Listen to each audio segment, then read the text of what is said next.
Hello everyone, good afternoon सभी को। और आज मैं स्टार्ट करने वाला हूँ जो मैंने बोला था कि मेरा सरफेस एरिया और वॉल्यूम जैसा कि 9th और 10th के लिए दोनों के लिए कॉमन है। तो मैं बेसिक पहले कॉन्सेप्ट बता देता हूँ, फिर इसके बाद एक एक करके सारे टॉपिक से रिलेटेड मैं क्वेश्चन करवाऊंगा। ठीक है, तो आप लोग देखना यहाँ पे। तो आज हमारी बारी जो है किसकी है? आज हम लोग करने वाले हैं क्यूबॉइड। ठीक है, आज हमारी बारी है किसकी? क्यूबॉइड की। क्यूबॉइड, ठीक है। क्यूबॉइड को हिंदी में क्या बोला जाता है? घनाभ। की प्लेलिस्ट में ऐड कर दिया करूंगा और ये हमेशा के लिए रह जाएगा। ठीक है ना। तो क्यूबॉइड क्या होता है? सबसे पहले तो सेम ये सारे कॉन्सेप्ट लिखता हूँ। फर्स्ट कॉन्सेप्ट याद रखना कि क्यूबॉइड के पास कितने एजेस होते हैं। सेम सेम चीज है। क्यूबॉइड का मतलब एक रेक्टेंगल से मिलके बनता है, ये देखो। ठीक है ना, ये देखो एल बी और ये एच। ठीक है ना। क्यूबॉइड के पास इसके सारे साइड बराबर नहीं होते हैं, राइट। इसमें क्या होता है? लेंथ ब्रेथ, लेंथ ब्रेथ, ये लेंथ होता है।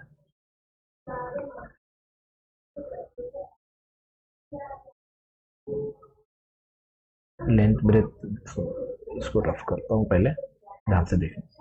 ये आपको पता ही होगा, लेंथ ब्रेथ ही लिख नहीं रहा हूँ, आप सुन लेना और लिखते जाना साथ साथ। ठीक है ना, राइट। तो आज देखो, ये मैं बताने जा रहा हूँ, कॉन्सेप्ट पे आते हैं सीधा। तो इसमें सबसे पहली चीज कि एज कितने होते हैं?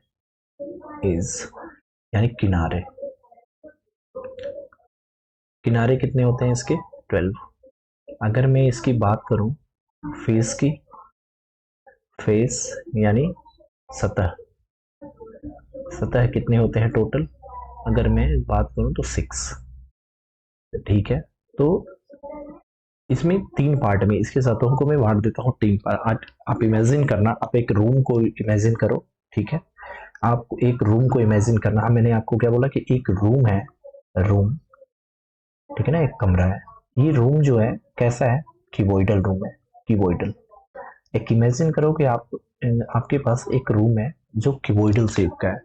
तो आप मेरे को ये बताना, ठीक है। तो आप याद रखना कि मैं रूम की जो सरफेस है, देखो जरा ध्यान से सुनना, यही है हमारा रूम। देखो यहाँ पे बना रहा हूँ, ये रूम है। इसका जो बेस दिख रहा है ना, बेस, मैं देखो यहाँ पे अलग अलग कलर से कर दे रहा हूँ कि अगर आपको ये जो बेस दिख रहा है, ये बेस, ये बेस जो दिख रहा है आपको, जो येलो कलर से मैं बना रहा हूँ, एक ये बेस हो गया हमारा और एक टॉप हो गया, जिसकी लंबाई और चौड़ाई दोनों के दोनों क्या है? ये है, इसका भी लेंथ एल है और इसका भी बी है।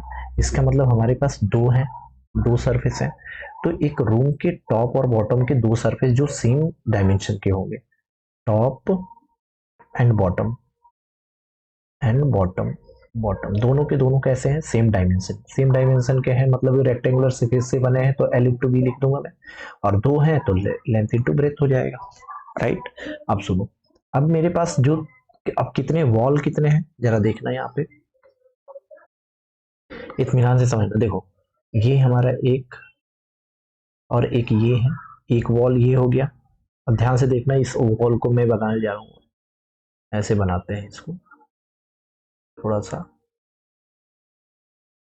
हाँ, यहाँ पे ये देखो, इसको देखो, ये वॉल है, ये हुआ। ये जो वॉल मैं ग्रीन कलर से बना रहा हूँ, दिस इज वॉल। तो इस वॉल में ये बी हो गया और ये क्या हो गया? एच हो गया। और एक इसके जस्ट सामने की 4 वॉल है, 4 वॉल के एक एक सामने वाले को देखते जाना आप ध्यान से। तो ये हो गया आपका। तो देखो, एक ग्रीन कलर का हो गया, ये ग्रीन कलर के एक वॉल जो बी और एच से है हमारा जुड़ा हुआ। तो मैं बोल सकता हूँ कि आपके पास जो ये है, क्या बोलते हैं, साइड वॉल है। तो एक साइड वॉल के हमारे कितने हो गए? साइड वॉल, तो हमारे पास दो साइड वॉल है जो सेम डायमेंशन के होंगे, यानी 2b into H, B H के हैं। ठीक है। अब नेक्स्ट तीसरा देखो आप, तीसरा आप देखना। ठीक है, तीसरे पे आता हूँ मैं।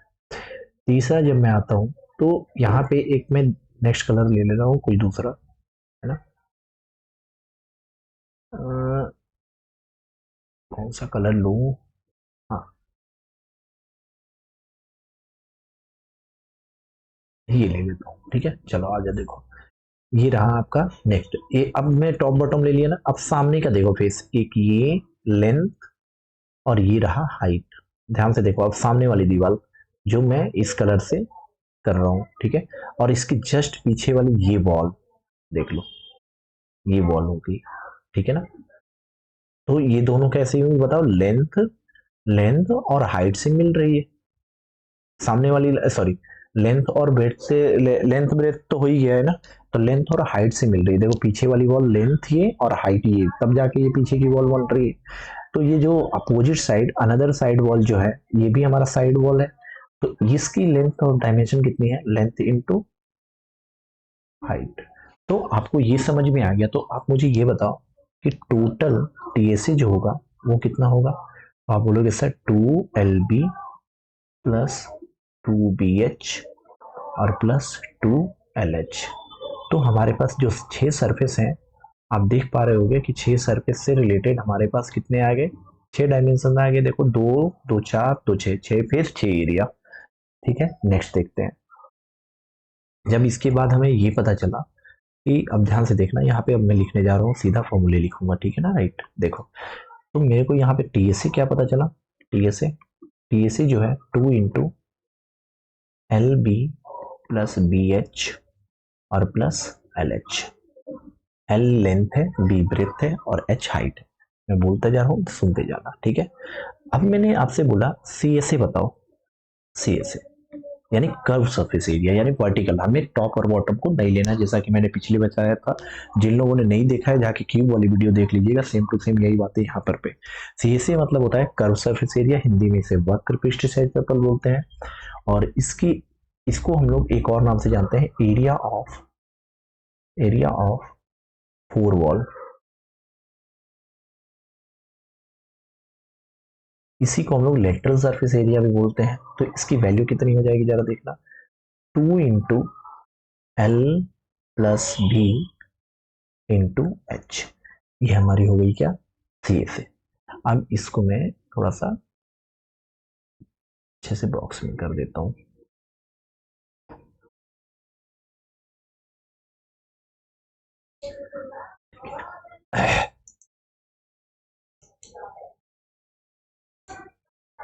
ये देख लो,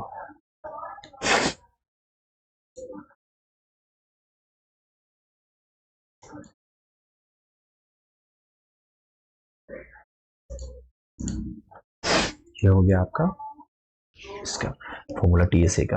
अब मैं बताने जा रहा हूँ वॉल्यूम। अगर मैं वॉल्यूम की बात करूं, तो volume V is equal to क्या हो जाएगा, length into breadth into height. Length breadth और हाइट, इसकी लेंथ ब्रेथ और हाइट हो गई है, ठीक है। तो ये हमारी क्या थी, कीबोर्ड का वॉल्यूम, ठीक है ना। ये हमारी कीबोर्ड की ये वॉल्यूम हो गई कीबोर्ड का। अब इसके बाद बात क्या बचा इसमें, एरिया ऑफ 4 वॉल। मैंने आपको ये और भी बताए थे कुछ इंपॉर्टेंट ये था, इंपॉर्टेंट में ये बताया था मैंने कि अगर आपको कभी बोल दिया जाए कि मेरे को 5 वॉल करने हैं, 5 वॉल, तो आपको वहां पे क्या देखने हैं कि कौन कौन से लेंथ की, हमें कौन कौन सी डायमेंशन वाली वॉल को हमें पेंटिंग वाले कर किए जाते हैं। यहाँ पर भी कॉस्ट निकालने के क्वेश्चन आते हैं, कॉस्ट। तो कॉस्ट निकालना होगा जब भी, तो याद रखना, या तो CSA इंटू रेट या TSA इंटू रेट। अब ये रेट हमारा किस में होना चाहिए, रेट यहाँ पे होना चाहिए रुपीस/मीटर स्क्वायर या सेंटीमीटर स्क्वायर में दिया रहेगा, तभी हम एरिया का। अब एरिया आप पे डिपेंड करता है, आपके सेंस ऑफ ह्यूमर पे डिपेंड करेगा कि आप क्या वहां पे चेक कर पा रहे हो, क्या रीड करके आप समझ पा रहे हो कि हमें कौन सी एरिया लेनी है। तो कभी कभी आपके क्वेश्चन में ऐसा भी दे देता है, और एरिया और साइड रेट से रिलेटेड आपको कभी कभी एरिया और रेट भी दे देता है, और आपसे वहां पे एक डायमेंशन निकल के आती है, फिर वहां से जो आपसे अननोन पूछना चाहेगा पूछ लेगा, ठीक है। अब आ जाते हैं यहाँ पे नेक्स्ट क्वेश्चन। अब मैं आपको जो बताने वाला हूँ उसको कंपोजिट फिगर बोल रहा हूं मैं, कंपोजिट फिगर, ठीक है ना। कंपोजिट फिगर मतलब क्या, कि एक से ज्यादा कंबाइन हो जाएंगे। जैसे मैंने बोला कि क्यू, अब कॉम्बिनेशन हम किसका करने वाले हैं, कॉम्बिनेशन किसका करने वाले हैं, combination of cube two make make cuboid.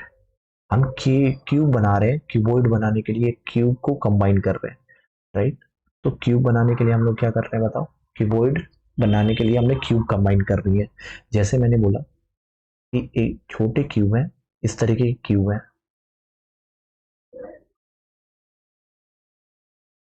देख लो इस तरीके के क्यूब है, और इन सब क्यूब को लेंथ एल है, साइड इसकी ऑल साइड क्या है, एल है, ठीक है ना, ध्यान से देखते जाना।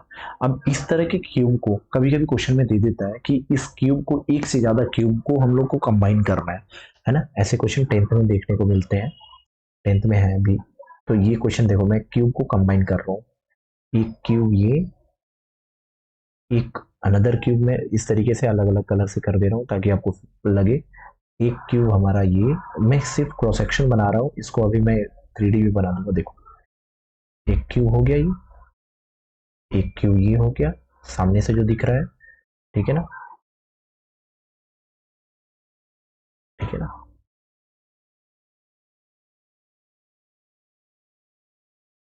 देखो ये क्यूब हो गया, फिर इसी तरीके के एक क्यूब हमारा ये हो जाएगा, ठीक है। देखो ये क्यूब हो गया, तो 3 क्यूब हो गए। अब मैंने क्या किया, यहाँ पे 3 क्यूब को कंबाइन कर दिया। तो आप जरा मेरे को ये बताओ कि अब इसकी कंबाइंड फिगर कितनी हुई, एल, एल और एल।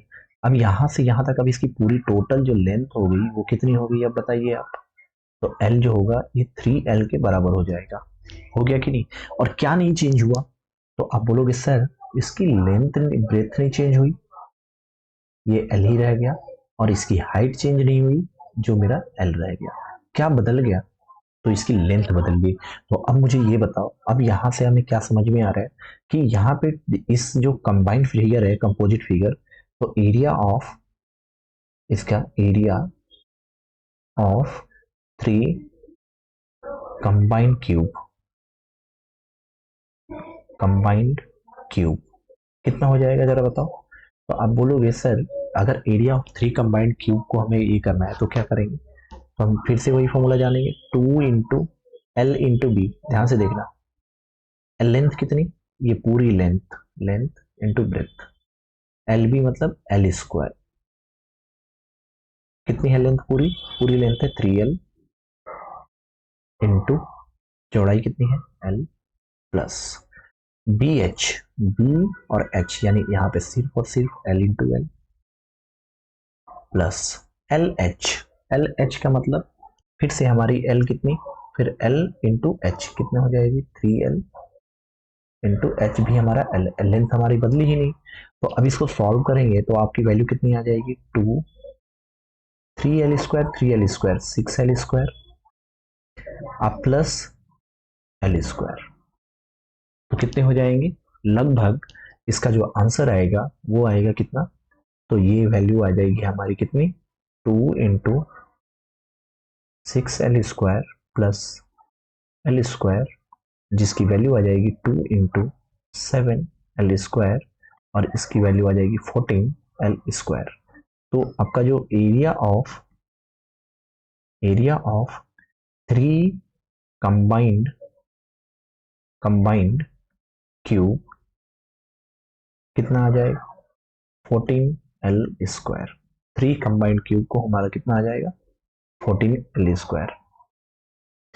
तो अब जरा ध्यान से देखना, ये डायरेक्ट भी फॉर्मूला यूज कर सकते हो आप, साइड आपको पता रहे तो डायरेक्ट आप यूज कर देना। 3 कंबाइंड क्यूब का क्या हो जाएगा। अब 2 कंबाइंड क्यूब का देखते हैं, ठीक है, 2 कंबाइंड क्यूब का देखते हैं। यहाँ पे देखते हैं 3 कंबाइंड क्यूब का, अच्छा 2 का करते तो ये 2L हो जाता है, यहाँ पे 2L 4L हो जाता, मतलब हमारी 2 डायमेंशन चेंज हो जाएंगी, बीच वाली डायमेंशन चेंज नहीं होगी, एल और बी चेंज नहीं होने वाला है, ठीक है ना। सिर्फ एल और एल, सिर्फ हमारी लेंथ चेंज होगी, तो लेंथ जिन जिन के पास रहेगा उसको एक साथ लिख लेंगे, ठीक है ना।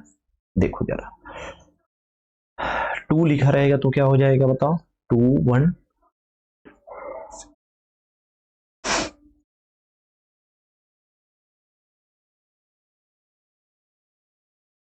ठीक है। अगर मेरे पास 2 रहता, अगर 2 रहता मतलब 2 क्यूब को कंबाइन कर देते हम लोग, 2 क्यूब को, तो क्या बदलने वाला था जरा देखना, क्या बदलने वाला है, तो यहां से यहां तक एल हो गया, ठीक है ना, कैपिटल एल, और ये एल और ये एल तो चेंज ही नहीं हुआ, तो हमारे पास क्या हो जाएगा, इसका एरिया हो जाएगा कितना, 10 L² इतना आएगा। ठीक है ना। तो आपको लॉजिकली आप लोग अगर सॉल्व करोगे तो इसकी वैल्यू समझ में आ जाएगी। ठीक है ना। अब सुनो, जब भी आपके पास क्वेश्चन आए, अब मैं कुछ बताने जा रहा हूँ बेसिक चीजें। तो बेसिक चीजों में आपको सर्कल, बेसिक सर्कल में क्यों बता रहा हूँ अभी बता देता हूँ। सर्कल उन बच्चों के लिए ये बता रहा हूँ जो बच्चे बिल्कुल इनिशिएट हैं, अभी यहाँ से स्टार्ट कर रहे हैं, उनको बेसिक नहीं पता होगी, तो वो भी यहाँ से देख करके अपना पूरा कर सकते हैं। सर्कल क्यों बता रहा हूँ, क्योंकि जब भी मैं सिलेंडर बनाता हूँ, ध्यान से देखो, एक सिलेंडर मैंने बनाया, एक सिलेंडर बनाया, इसमें भी दो सर्कुलर सरफेस है हमारे पास। देखो, ये हमारा क्या है, सर्कुलर सरफेस, इसलिए मेरे को बताना जरूरी है। ठीक है, तो ये है हमारा कोन, कोन में भी एक सर्कुलर सरफेस है हमारे पास, देखो ये सर्कल, मतलब मेरे को एक सर्कल है, तो सर्कल के बारे में जानकारी आपको पता होनी चाहिए। तो सर्कल में पहले ड्रॉ कर लेता हूँ, आपको फिर समझा देता हूँ। ठीक है, देखो इंसर्ट कर रहा हूँ मैं एक सर्कल, ये रहा हमारा एक सर्कल जो ऐसा दिखेगा सर्कल। ठीक है, तो देखो, अब इस सर्कल का ये हमारा पास सेंटर है, और इसका रेडियस कितना मान लिया मैंने, आर, ये मेरा ए है। ठीक है ना। ठीक है, और अगर इस सेंटर सी से पास होते हुए एक लाइन जा रही है, ये, जिसको मैं पी क्यू नाम दे रहा हूं, तो this is called diameter. P Q क्या है हमारा, डायमीटर है, डायमीटर। जब भी आपके पेपर में डायमीटर दिया रहे, जिसको डी से डी में आप, तो डायमीटर जो होता है रेडियस का दुगुना होता है। डायमीटर जो होता है किसके दुगुना होता है, रेडियस के। तो मैं अगर रेडियस निकालना चाहूँ तो डायमीटर का आधा कर दूंगा, रेडियस निकालना चाहूँ तो डायमीटर का आधा कर दूंगा। अब जरा ध्यान से सुनते जाना, वेरी वेरी इंपॉर्टेंट, में कुछ डेटा है जो डायरेक्टली लिखने जा रहा हूँ। अगर मेरे को डायमीटर दे दिया 7, तो रेडियस इसके क्रॉसपॉन्डिंग कितना हो जाएगा, 3.5। अगर मेरे को डायमीटर दे दिया 14, तो इसके क्रॉसपॉन्डिंग रेडियस कितना हो जाएगा, 7। अगर मेरे को डायमीटर दे दिया 28, तो रेडियस कितना हो जाएगा, 14। जिन बच्चों को नहीं पता, जो निकाल नहीं सकते हैं, वो डायरेक्टली भी क्रॉसपॉन्डिंग, ये कब काम आते हैं, ये जो डायरेक्ट डेटा जो मैं लिख रहा हूँ, ये कब काम आते हैं, ये आपके एमसीक्यूज में काम आते हैं फास्ट करने के लिए। ठीक है, अगर डायमीटर 35 दे दिया, तो आर कितना आ जाएगा बताओ, 17.5। ठीक है ना। अगर तुम्हारा डायमीटर दे दिया 21, तो रेडियस कितना हो जाएगा बताओ, 10.5। 21 का 10.5। तो इस तरीके से हम डायमीटर और रेडियस निकाल सकते हैं। और यहाँ पे कॉन्सेप्ट कौन सा यूज कर रहा हूँ कि अगर डायमीटर जो होता है ना, ट्वाइस ऑफ रेडियस होता है, और रेडियस जो होता है वो डायमीटर का आधा होता है, राइट। तो ये हम यूज कर रहे हैं यहाँ पे, है ना। अब आ जाते हैं कुछ नेक्स्ट, अब मैं आपको बताने जा रहा हूँ जो,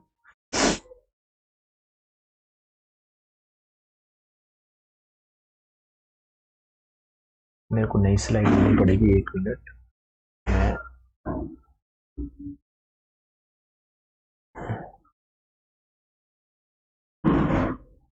देखो, इसको मैं डिलीट कर दूं।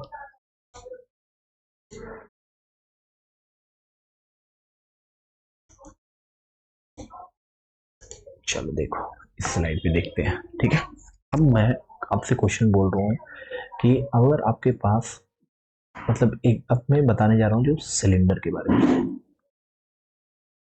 सिलेंडर जिसको बोलते हैं राइट सर्कुलर सिलेंडर।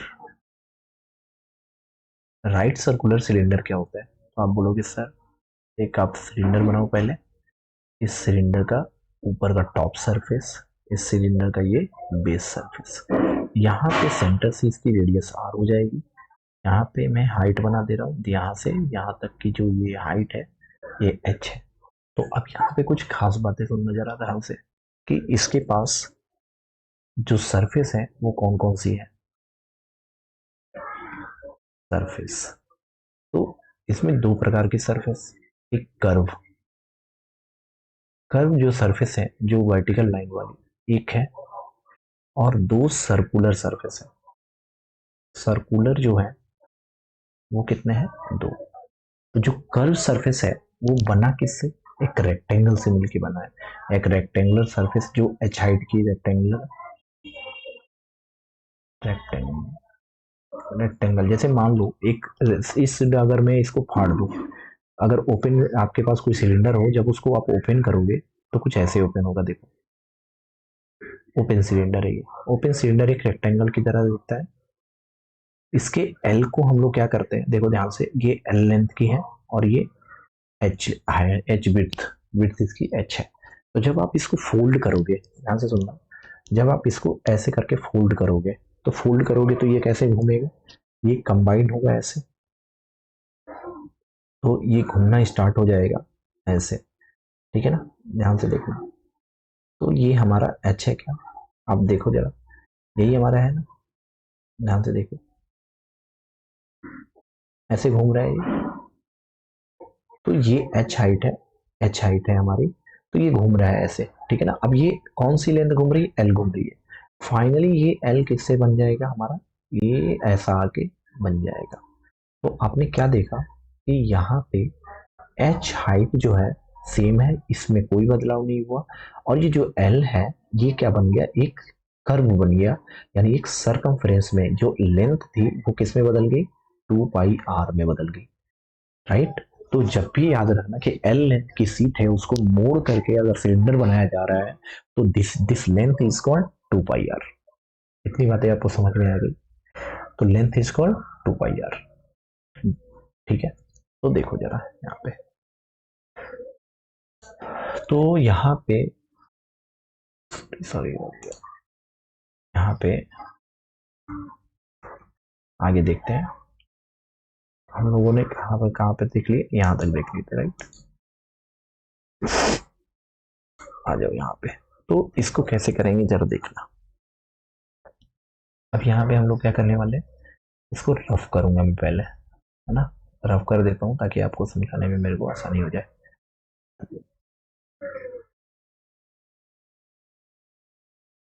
ठीक है, आ जाओ देखो।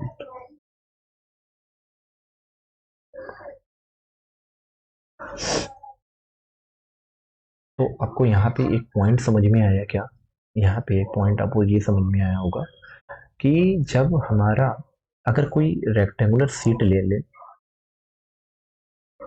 रेक्टेंगुलर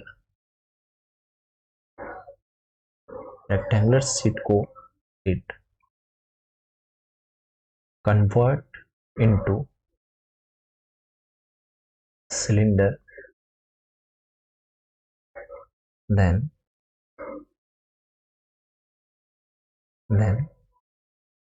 लेंथ ऑफ, ध्यान से सुनना, लेंथ ऑफ रेक्टेंगल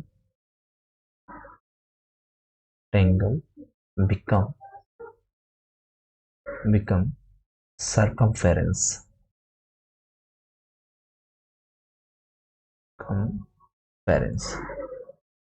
ये समझ में आ गई बात, सरकमफेरेंस बन जाती है। यानी मैं ये बोल सकता हूँ कि अगर ये जो मैंने सर्कल ये मैंने बनाया था, ये जो टॉप सरफेस है, ये टॉप सरफेस को जो मैंने बनाया, तो ये सरकमफेरेंस, ये लेंथ ही तो था, जो लेंथ ऑफ ब्रेथ था वो किसके बराबर हो गया, 2πr के बराबर हो गया। तो आपको जब भी आपको लेंथ ऑफ सीट दिया रहे तो वहां से आर कैलकुलेट कर लोगे। अगर मेरे को रेडियस कैलकुलेट करना हो तो length of rectangular sheet divided by 2π, इसको हम क्या करेंगे, घुमा ऐसे कर लेंगे, तो हमारी वैल्यू लेंथ की आ जाएगी। तो रेडियस की पहली सीख तो ये मिली, ओके। पेपर में आर को बेस रेडियस से भी बोला जाता है, बेस रेडियस अगर बोला तो भी आप समझना कि आर हमें बोल रहा है। बेस डायमीटर बोला, बेस डायमीटर अगर बोला, डायमीटर, तो बेस डायमीटर, ठीक, बेस डायमीटर बोला तो आर 2r के बराबर होगा, आर बोल दिया तो डायमीटर का आधा कर देना डायमीटर के फॉर्म में। इतनी बातें आपको समझ में आ गई। तो तीन सरफेस बने मेरे, एक ये, एक दो, और एक हमारा ये हो गया तीन, जो कर्व वाला है, तीन सरफेस है। तो हमें जब भी बोला जाए सी एस सी बताओ, देखो ध्यान से, फिर से आइए वही भूल जाओ,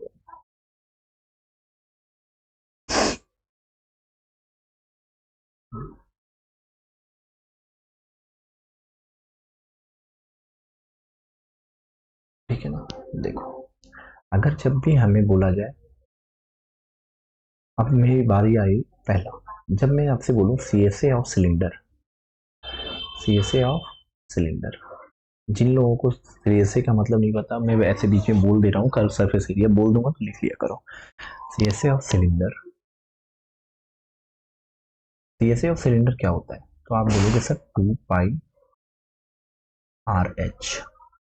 ठीक है ना, 2πRH। अब क्यों हुआ, अब दिखाता हूँ क्यों हुआ, ये भी बता देता हूँ। तो ये देखो जरा ध्यान से, हमें बस इतना याद रखना कि हमारी लेंथ इंटू ब्रेथ होती है एरिया। तो हमें रेक्टेंगुलर सीट लेनी है, हमें रेक्टेंगुलर सीट लेनी है, ध्यान से सुनते जाना। ये हमारी रेक्टेंगुलर सीट है, ये लेंथ है, और इसकी ब्रेथ को मैं क्या मान रहा हूँ, हाइट। ध्यान से सुनते जाना। अब इसे मैं फोल्ड करके, हम इसे फोल्ड करके सिलेंडर बनाने वाले हैं, सिलेंडर बनाने वाले। तो सिलेंडर जब बनाएंगे, ध्यान से सुनना, तो किसे मोड़ रहा हूं मैं, एल को मोड़ रहा हूं। अभी मैंने आपको थोड़ी देर पहले बताया, तो सिलेंडर बना दिया मैंने, फिलहाल मैंने क्या बना दिया बताओ, सिलेंडर। अब सिलेंडर बना, हाइट में कोई चेंजेस नहीं है, इसके जो लेंथ है ये 2πr बन गया, 2πr। तो मैंने अभी थोड़ी देर पहले बताया, तो मैं एरिया को CSA को प्रूव कर रहा हूँ। CSA ये क्या हो जाएगा, लेंथ इंटू ब्रेथ होता है क्या एरिया, इस रेक्टेंगुलर सीट की लेंथ इंटू ब्रेथ होगी, तो लेंथ की वैल्यू कितनी है, L इंटू बी की जगह पे मैं H लिख रहा हूँ। लेंथ कितना हो जाएगा, लेंथ किसके बराबर, अगर मैं उसको मोड़ दूं तो ये 2πr के बराबर हो जाएगा, 2πr, और इंटू H, तो यही तो है हमारा CSA ऑफ सिलेंडर। ठीक है, यही है हमारा सिलेंडर। ठीक है ना, ध्यान से समझ में आ गई इतनी बातें। तो CSA हमारा पता चल गया। अब मैं बातें कर रहा हूँ किसकी, TSA की बात कर रहा हूँ, TSA। तो TSA का फॉर्मूला होता है CSA ऑफ सिलेंडर प्लस कितने सर टॉप और सर टॉप बॉटम सरफेस दो है, तो 2, और कैसे हैं, स्क्वायर, तो πr स्क्वायर इसका फॉर्मूला होता है सर्कल का, तो 2πr स्क्वायर। अब इस TSA को सॉल्व करते हैं, TSA का फॉर्मूला जो निकालते हैं, CSA कितना है, 2πrh, 2πrh plus 2πr square. मैं यहाँ से कॉमन ले लेता हूँ, 2πr, और यहाँ भी r, तो मैं 2πr कॉमन ले लेता हूँ, फॉर्मूला जो बना h प्लस r। तो ये हमारा TSA ऑफ सिलेंडर है।